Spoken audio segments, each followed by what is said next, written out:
Bueno, siguiendo con la Bueno, le habíamos dicho que lo de Midway, ¿no? Que habíamos llegado ya a a Hawái. ocupar esto. Y posteriormente el gobierno de Johnson comete un gran error, que es en vez de promover la reconstrucción, que Lincoln fue lo primero que quería hacer en su nuevo mandato, la reconstrucción del sur y la reconciliación, Johnson se abstiene de promover las políticas de reconciliación y mantiene los gobiernos militares en el sur, por un lado, y por el otro, Johnson desata la guerra en las praderas contra las tribus indias que quedaban en el oeste. Esa es una de las guerras más difíciles también que pelea Estados Unidos. Toda la última parte del siglo XIX, entre 1860 y 1890, está en perpetuo. Son 30 años de guerra constante de Estados Unidos contra dentro del territorio de los Estados Unidos. Aquí es la guerra civil y después son las guerras indias. Las guerras indias son, todo el mundo nos dirá, injustificables, que es cierto. Fueron guerras brutales. Fueron guerras de exterminio. De exterminio realmente.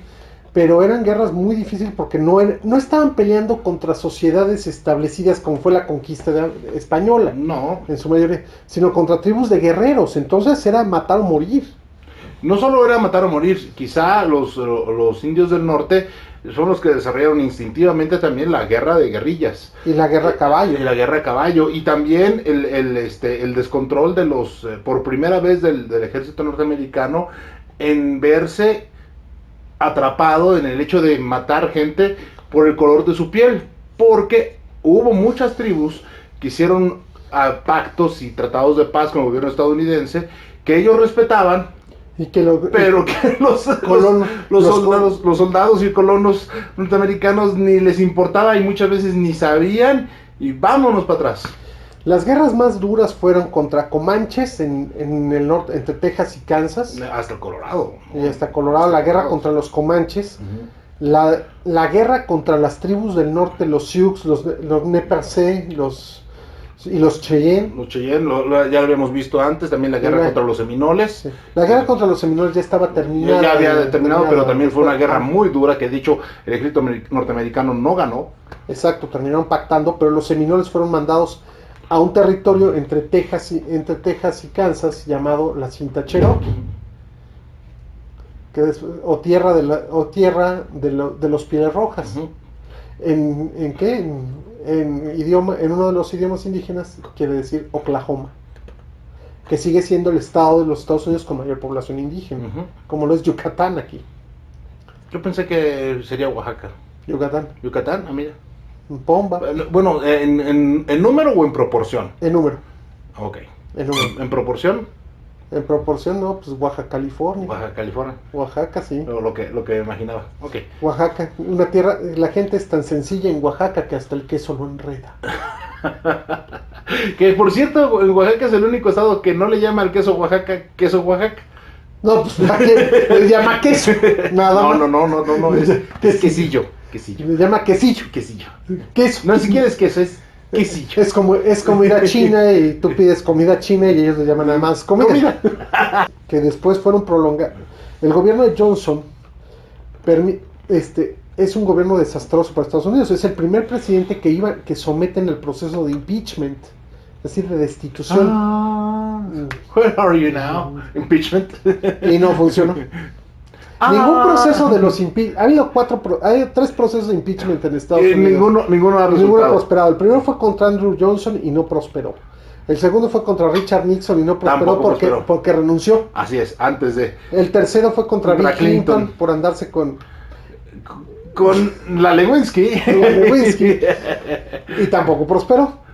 Sí, aunque todos ruegan que Donald Trump sea sometido, lo veo complicado. Aún en estos días. Sí, hay que hacer. Por ahora. Hay que dejar que el señor Mueller haga su trabajo y ya veremos. Bueno, la cosa es que en ese momento, finalmente Johnson afortunadamente no es reelecto, pero ocurre un error. Creo que el gran error del Partido Republicano, que fue lanzar como candidato, un candidato muy popular, pero era un hombre que no era político, que era el general Grant. Y Grant es electo no solo una vez, lo reeligen. Grant tiene un gran problema. Le creía a cualquier político. Él era un militar muy cuadrado. Lo suyo era la vida militar y la vida política no se le daba. Y Grant pues, fue manipulado por grupos políticos en Washington de tal manera que se desató una corrupción con la guerra de una manera impresionante. Tan es así que empezaron a mandar funcionarios al sur, funcionarios yanquis para gobernar el sur, que se les conocía como los carpetbaggers, es decir, los de maleta de alfombra. Bueno, más que gobernar, eran como asesores. Pues miren, realmente lo que hicieron fue dedicarse a la cleptocracia en el sur durante todo ese tiempo y eran odiados. Sobre Centroamérica. Sí, el sur de Estados Unidos durante esa época. Sí, o sea, se iban con maletas de tela de alfombra, que era lo más barato, carpetbags, y regresaban podridos en dinero. O sea, robaron hasta la locura. Y Grant nunca lo pudo controlar. Aparte, pues Grant no sabía qué hacer, y Grant lo único que dirigió más con cierto acierto fueron las guerras indias, por ser militar, que se las dejó en las manos a el general Sherman. De todos los generales, se los dejó en manos a Sherman y a Sheridan. Y Sherman fue cuando... Los generales más humanitarios. Los más eficientes, pero los más despiadados. De hecho, es famosa la frase de Sherman que decía que el mejor indio es el indio muerto. ¿Esa no es de Custer? No, de Sherman. ¿Es de Sherman? De Sherman. No, Custer más bien la llevaba a cabo. Y salen personajes hablando de eso, como Custer. El general George Armstrong Custer, que es simplemente uno de los conocidos comandantes en las guerras indias contra los Sioux y los Cheyenne. Custer, de haber vivido en esta época, hubiera sido juzgado por crímenes de guerra. Atacaba campamentos abandonados o campamentos únicamente ocupados por niños y mujeres. Y arrasaba con todo, le valía verga. El único problema de Custer es que cuando se le enfrentaron los guerreros, Custer fue despedazado por los guerreros, porque aparte era un pésimo estratega. Ya era un tipo sediento de gloria, porque él había sido el general más joven de la guerra civil. En defensa de Custer, debemos de decir que la batalla donde lo matan, que es en Little Big Horn, sí, ¿no? Había habido ya ese ejército que va a enfrentar a Custer va a ser el ejército más grande jamás creado por las naciones indias. Era el Sioux Cheyenne. Una confederación de tribus enorme, ¿no? Y que se lanzan con todo a destruir al ejército gringo y lo logran. Exacto. Dirigidos como comandante principal por Toro Sentado y como comandante operativo por Caballo Loco. Caballo Loco, sí. Ese sí era un tipazo con todas las de la barba en estrategia, ¿eh? Sí. Lo que pasa es que Custer, aparte de separa tropas, es una estupidez. Little Big Horn es todo lo que no se debe de hacer en una batalla bajo ninguna circunstancia. Custer lo hizo. Pues no sé, pero el chiste es que sí, el enfrentamiento, ni siquiera sé cuál era la proporción, pero era muy similar tanto de americanos como de indios. No, Custer eran 700 americanos y los indios eran como 7,000. Ah, bueno, perdón, entonces sí, era un poquito igual. Sí, pero Custer hace tonterías como desmontar a sus tropas, hace ataque de infantería. No, fue un desastre.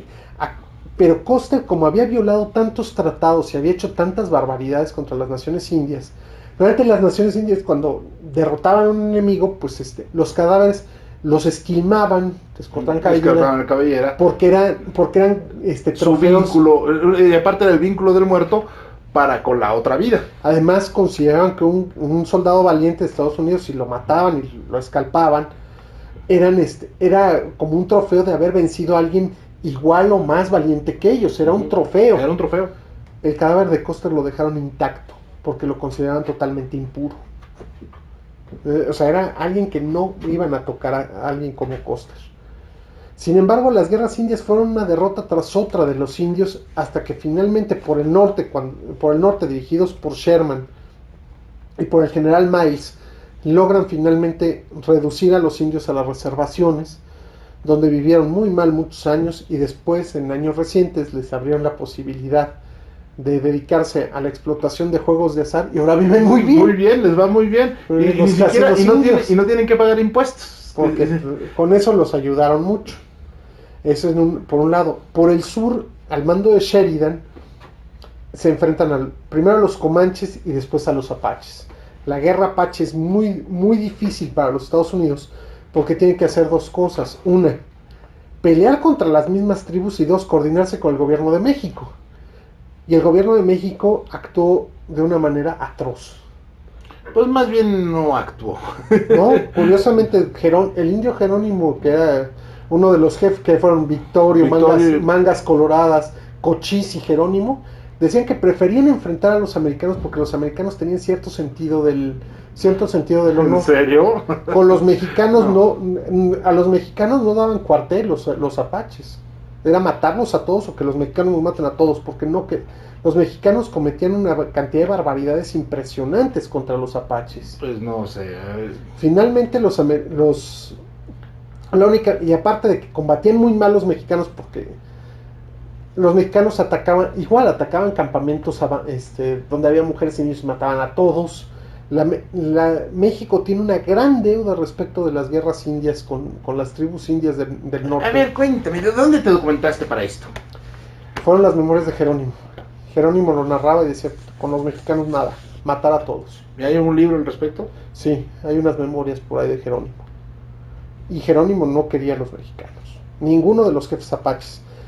Finalmente México combatía muy mal a los apaches, o sea, lo que era peor del asunto es que, aunque cometía una serie de crímenes de guerra brutales el gobierno mexicano, los combatía muy mal, porque los apaches finalmente lograban cobrárselas y se las cobraban completitas. Uh-huh. No, pues de hecho la conquista del norte de México fue muy tardía. Exacto. Y por otro lado, los mexicanos optaron por un sistema un tanto extraño. Llamaron a la tribu de los Kicapúes, que eran enemigos jurados de los apaches, y los Kicapúes se dedicaban a derrotar a los apaches y siguen teniendo la doble nacionalidad. Así es. Hay la reserva Kicapú en Oklahoma y las tierras Kicapúes en Coahuila. En Coahuila, así donde es. son los primeros casos de doble nacionalidad en un país, la tribu Kicapú. Hasta donde yo sé, en el caso mexicano es la única excepción que por cuestiones de raza tienes la doble nacionalidad. Exacto. Después después México abrió su legislación en cuanto a nacionalidad, pero en ese entonces la única que reconocía a México como doble nacionalidad era de la tribu Kicapú. Los indios que estaban ahí en específico eran los mezcaleros, que eran muy aguerridos, que eran los lipanes. Eran tremendos. Mezcaleros y lipanes. Los mezcaleros eran tremendos. Todos. Eran despiadados. Sí, los chiricahuas, los mezcaleros, pero todas las tribus apaches eran fierísimas. Cochís, Mangas Coloradas, Jerónimo, todos ellos. Victorio eran de hecho, Victorio era mexicano, pero lo adoptaron indios, aparentemente. Lo que pasa es que los apaches traen siempre nombres españoles. Jerónimo, no me digas que es un nombre profundamente... Jerome, sí. Jerónimo, Victorio, Mangas Coloradas, porque sí, no era Red Sleeves, era Mangas Coloradas. Mangas se le llamaban. Sí, Cochís es de los pocos que sí tenía nombre conocido como apache. Y los apaches atacaban también tribus, atacaron a los yaquis, a los seris en Sonora, atacaron a todo mundo. A los pueblos, eran gente muy, muy, muy aguerrida. Curiosamente, los únicos pueblos inteligentes que pactaron con Estados Unidos y la llevaron bien fueron los navajos. Sí, de hecho sí. Los navajos, bueno, es que como su situación geográfica ya no les tocó toda la hecatombe, por ejemplo, que hicieron el ejército de los Estados Unidos a finales del siglo XIX. El pacto se volvió más civilizado con los navajos. Exacto, cosa que con los Sioux, con los Cheyenne, con los Comanches. Ahí era de matar y morir. Los Kiowas también, los Shoshones, todos esos. No, toda esa época fue terrible. Para los indios. Para los indios. De ahí que el último resultado de las guerras indias fue el combate de Wounded Knee Creek, uh-huh. Que de combate no tuvo nada, fue una masacre por parte del ejército de los Estados Unidos. Pero las guerras indias fueron brutales, porque lo que se hizo fue abrir las tierras indias tanto a lo que podemos llamar la civilización occidental, como al ferrocarril, como a los ranchos, como a la repartición agraria. Ahora bien, la aventura del ferrocarril es algo muy de mención, porque hay que recordar que en aquella época, para llegar del este al oeste de Norteamérica, había que dar la vuelta a Sudamérica. Hasta Cabo de Hornos, así es. Entonces, o tratar de pasar por el medio de Panamá, que era más peligroso. Era muy peligroso, ¿no? Inclusive las tres cinturas de América, que serían Panamá, Nicaragua y Tehuantepec, la más segura era Tehuantepec, y aún así, pues obviamente para los Estados Unidos pertenecía a otro país, había que pagar impuestos, bla, bla. Por eso, para ellos era muy importante, valga la redundancia. era muy importante tener un paso de este a oeste sin tener que pasar por Cabo de Hornos, porque aparte también era muy peligroso. Se cobraba por lo menos uno de cada 12 barcos. Sí, y aparte, cuando primero lo intentaron por Tehuantepec con el McLean Ocampo, que les daba paso libre, que pues el Congreso de los Estados Unidos no lo aprobó porque estaba más preocupado por la cuestión previa a la guerra civil. Después lo intentaron en Nicaragua, y en Nicaragua pintaba como que podían crear un canal interoceánico, hasta que descubrieron por medio de la primera estampilla que emitió el gobierno nicaragüense que iba a pasar junto a una serie de volcanes. Y lo reconsideraron después de ver eso. Okay. Lo van a intentar los franceses, y van a fracasar estrepitosamente, porque creían que era lo mismo una sierra que desierto egipcio. Suez, sí. Porque en Suez lo van a hacer muy bien, lo van a hacer perfecto, ¿no? Pero en América les va a ir pésimo. De hecho, atravesar el istmo de Panamá se los comió de 2,000 trabajadores sobrevivieron 7. Así de mala estaba la cosa. Ahora, ahí también es importante otra cosa. Estados Unidos para esa época también entiende que necesita construir ferrocarriles para poder llegar de un lado a otro. Ya después de la guerra con México, ya se había desarrollado la ruta de Oregon, que partía de San Luis, Missouri, y atravesaba las grandes planicies atacados por los indios, después las sierras de las montañas rocosas, rocallosas, luego las sierras de California para llegar a San Francisco o a Oregon. Entonces era brutal el paso. También no sobrevivía en gran cosa. Hay una película de hace ya como 20 años, 15 o 20 años, que se llama Ravenous, que habla de lo que les pasaba. Muchas caravanas se quedaban atoradas en las sierras, en las sí. Y ocurrían casos de canibalismo. Y en después de la guerra con Estados Unidos, que planeando las rutas ferrocarrileras, se dan cuenta que al sur del río Gila es una planicie perfecta para hacer ahí una vía ferroviaria, y deciden comprarle a Antonio López de Santana, al nada traidor Antonio López. Bueno, la buena gente inmobiliario. Claro, entonces les vendió ese pedazo que es la Mesilla, la compra Gax para los Estados Unidos. Entonces se recorre la frontera, ¿no? Hasta el paralelo, me parece que es el 27. Exacto. Y hasta el río Gila, quedándose una tercera parte ya de Sonora en los Estados Unidos. Ok. Ahora, aquí hay que considerar también otra cosa que se nos está olvidando. El desarrollo de los ferrocarriles hacia el oeste crea dos situaciones. Una, los ferrocarriles financiados por el gobierno y los ferrocarriles financiados por la iniciativa privada, que es un caso el más conocido de los casos, el del Union Pacific Central Pacific, que finalmente es el primer ferrocarril transcontinental en Estados Unidos, y en el punto de Promontory Point en Utah es donde se unen, y es el primer ferrocarril transcontinental del mundo, que atraviesa desde Nueva York hasta San Francisco. Así es. Nada más que ocurrió que, como era financiado por el gobierno y les pagaba por milla avanzada, lo hicieron enredadito para cobrar más los empresarios.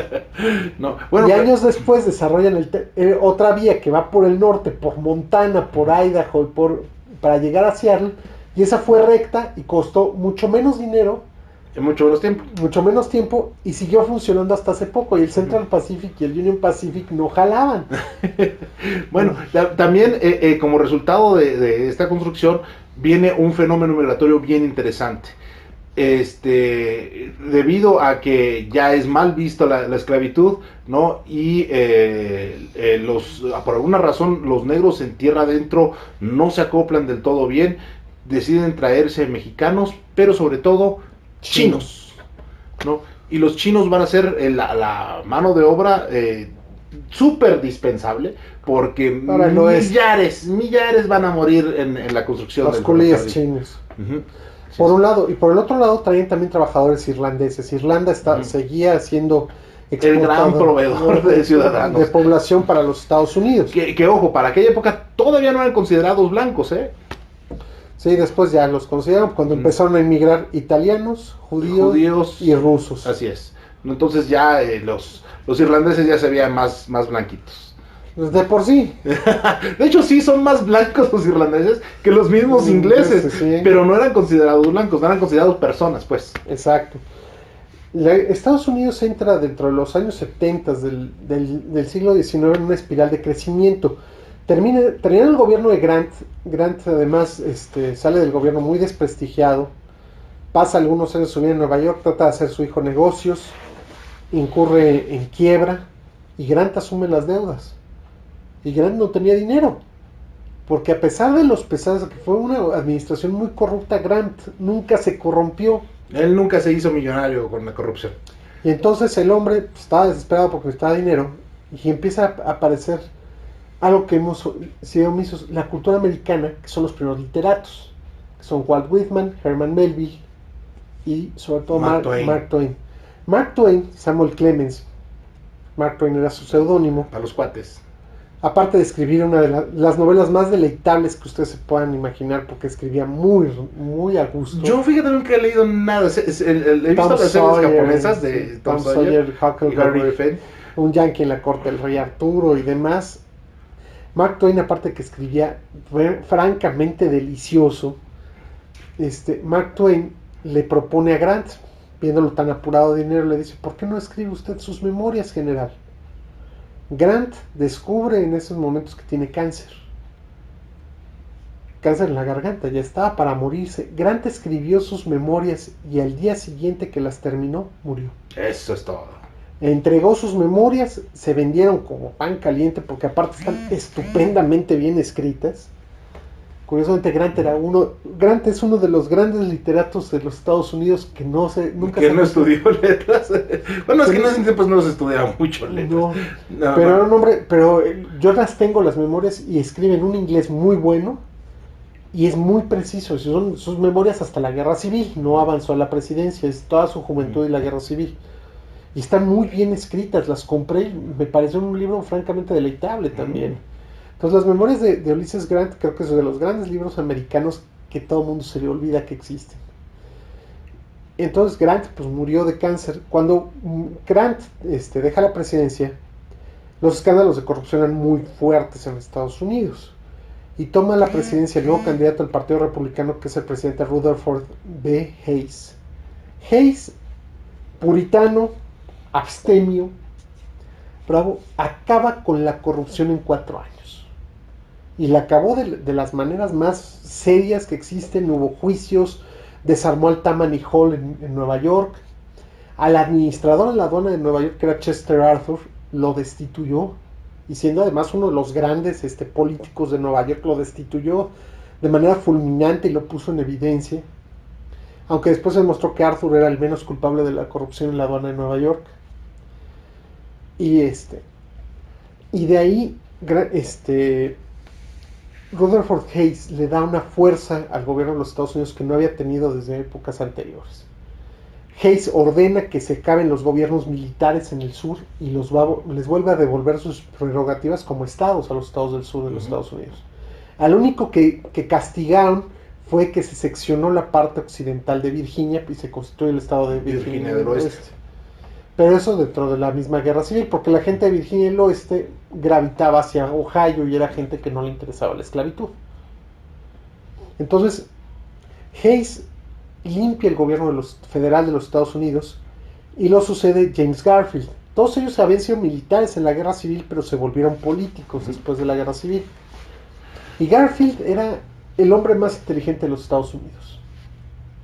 Amaba la lasaña, no, ese es otro, ¿verdad? No. Ese era el gato. Ese era el gato Garfield. Por eso es especialmente lo hacía inteligente, cabrón. Sí, entonces, y descansar los dones. James Garfield era ambidiestro y podía escribir en 2 idiomas al mismo tiempo, en griego y en latín con las 2 manos.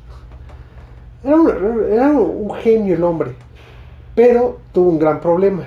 En Estados Unidos, como pasa en otros países que no voy a mencionar, porque eso no pasa más que en Estados Unidos. En Estados Unidos no había servicio civil de carrera. Entonces todos los funcionarios pues se nombraban porque, pues tú eres mi amigo, tú haces esto. Cosa que no pasa en otros países. No. Y esas prácticas nunca volvieron a Estados Unidos, ¿verdad, Betsy DeVos? Ese era el punto. Entonces, uno de los promotores de voto del Partido Republicano, porque fue la gran época de presidentes republicanos, no hubo un presidente demócrata hasta 2 o 3 mandatos posteriormente, y lo voy a referir, pidió el consulado en Marsella, y Garfield lo mandó al cuerno. Y este cuate enloqueció y mató a Garfield de un tiro.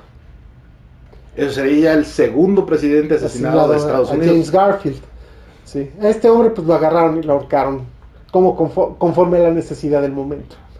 Entonces, a partir de ahí nace el servicio civil de carrera en los Estados Unidos. Es decir, si tú quieres servir al gobierno de los Estados Unidos, tienes que hacer servicio civil. O sea, ya no va a ser por designación, no porque eres mi cuate, es porque eres un funcionario en forma. La meritocracia, pues. La meritocracia se impone en Estados Unidos con el asesinato de James Garfield. A Garfield, curiosamente, lo sucede Chester Arthur, el impugnado en ese entonces jefe de aduanas de Nueva York. Y Arthur demuestra que, a pesar de la mala fama que tenía, resultó un presidente muy sensato, muy ordenado, y que logró poner orden al gobierno de los Estados Unidos también. Y no se religió, no le interesaba porque tenía muy mala salud. Hayes tampoco se quiso reelegir, por cierto. Después de Arthur pone orden y lo sucede Robert Cleveland. Robert Cleveland era un gringo gordo, simpático, divertido y muy buen presidente. Fue buen presidente. Pero lleva a cabo su periodo, es donde concluyen las guerras indias.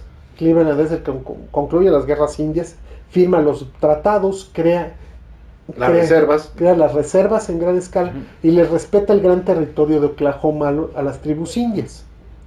Cosa que su sucesor, que era Benjamin Harrison, no lo respeta y abre la famosa carrera. La carrera que abrió el territorio de Oklahoma y les dijo: cualquier colono que llegue a Oklahoma y reclame tierra, se le va a dar. Y entonces fue la gran carrera, porque el día que abrieron la frontera, o el límite del estado, todo el mundo corrió hacia adentro de Oklahoma a reclamar territorios. Y ahí es algo que se me está olvidando y ahorita ya recordé, que es algo muy importante para la historia de los Estados Unidos y para la historia mundial. Otro de los grandes servicios que Abraham Lincoln le dio a los Estados Unidos y al mundo, aparte de la abolición de la esclavitud, porque en plena guerra Lincoln abole la esclavitud, aunque mucha gente le decía que no lo hiciera porque sonaba que era oportunista. Lincoln decreta la abolición de la esclavitud total en el territorio de los Estados Unidos, la 13ª enmienda a la Constitución de los Estados Unidos. Lincoln también crea una ley, la ley de la casa solariega, la Homesteaders Act. Lincoln dice: todos los territorios de la federación que están del otro lado del río Mississippi, es decir, todos los territorios que no eran estados, que eran territorios federales, los abrió a la colonización y dijo: a cualquiera que pida tierra se le darán 160 acres de tierra, un arado, una mula, aperos de labranza, gallinas, y se va para allá a colonizar. Tiene que ocupar los 5 años seguidos trabajándolos y posteriormente ese terreno es suyo. Es decir, Lincoln crea una reforma agraria donde no había necesidad de una reforma agraria, y esa reforma agraria es el que crea la gran base de los propietarios rurales de Estados Unidos, que después fue muy castigada con la Gran Depresión. Pero esa base de propietarios rurales hace que Estados Unidos crezca, porque las granjas americanas crecen de una manera impresionante, porque aparte, durante esos 5 años de ocupación no pagan impuestos. Es decir, yo te doy todas las facilidades para que colonices. Básicamente es un ejido de 5 años para puedes volverse propiedad privada. Exactamente. Y yo te voy a permitir crecer. Y sin intervenciones gubernamentales. Las grandes granjas del medio oeste y el oeste de los Estados Unidos nacen con esa. Y a la fecha Estados Unidos sigue siendo una gran potencia agraria. Así es, inclusive ellos van a dedicar universidades enteras. Chapingo nosotros lo abrimos en 1890 y algo, ¿no? No, en ese entonces todavía era la hacienda del Manco González, de ManuelGonzález. Ok, entonces ¿qué será? En 1920. 1920, por ahí se abrió la escuela rural de Chapingo. La escuela de agronomía y tecnología de Texas, que es quizá la más prestigiosa de Estados Unidos, la abren en 1880 y pelos.